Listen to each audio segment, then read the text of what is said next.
Hello, hi guys. This is Death is Not a Death Sentence on this beautiful Friday, September the 26th, 2025, coming to you with some encouragement, some keep your head up, motivation. Let me get right into it, all right? Because I only got so much time to speak. All right, so I was sitting up here thinking, right? Like, like when your loved ones leave the earth and they pass on and they leave the earth, and um, we often seem to think, like I was saying in other videos, that they're gone, which they're not gone, right? And you remember, you guys' conversation, and what y'all talked about, and what y'all wanted to do together, or what you guys would be doing if they still would have been here. So I remember when my sister had left the earth, had passed on, and to her next journey. I remember she wanted us to go to Jamaica, and I'm like, okay, yeah, but we never got around to it because when people leave the earth, when they pass on to the next journey, we always think we got all this time in the world, right? We always think, we put things off, right? So I'm telling you, if you guys have plans with some people that you love, your loved ones, your friends, your husbands, your wives, your girlfriends, or whatever, your significant other or whatever, do them. Do them, because tomorrow isn't promised.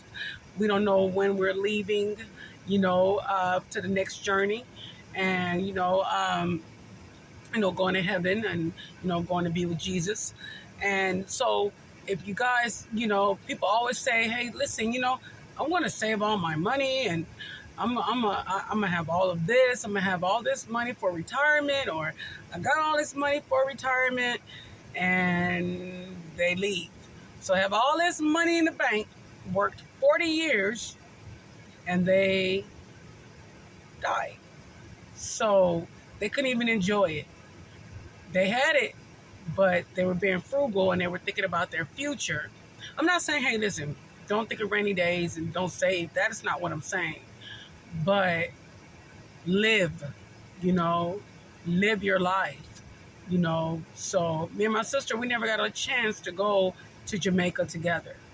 But I went to Jamaica afterwards, just in her memory, and I had a good time, but I just wish, that she would have been there you know, in person. I know she was there in spirit, and yes, I had a blast, but I wish she just would have been there in person, So I'm telling everybody, hey, listen, if you guys are making plans, vacation plans, or you're talking about buying a house, you're talking about getting married, you want this lavish wedding that's probably going to cost tens of thousands of dollars, I'm not saying don't do it, right?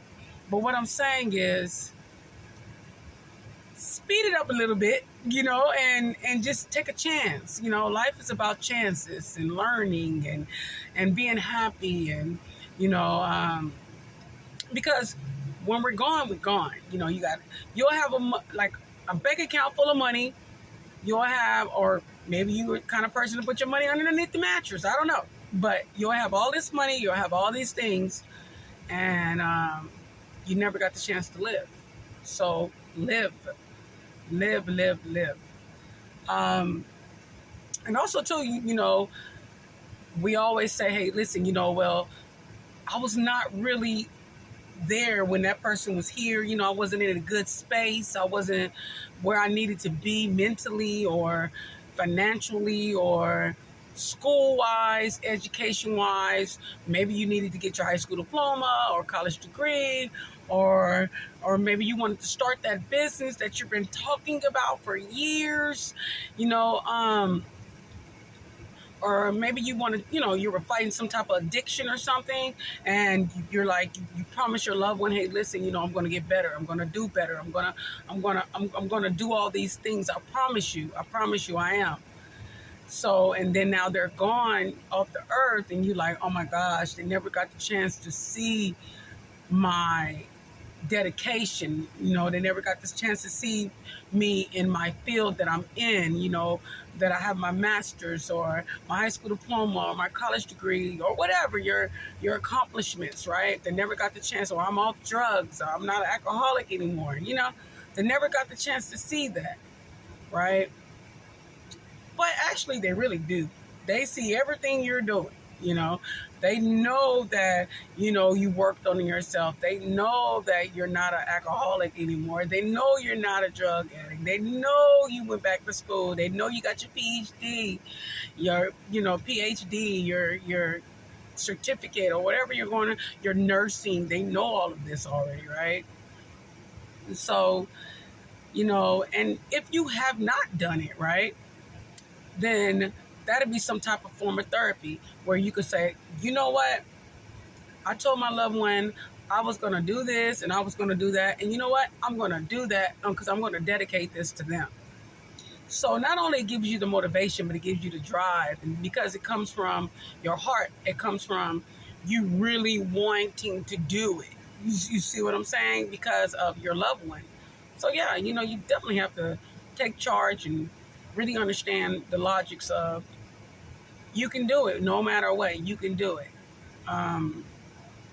So death is not always, gloom and gloom. Yes, it's yeah, we're sad.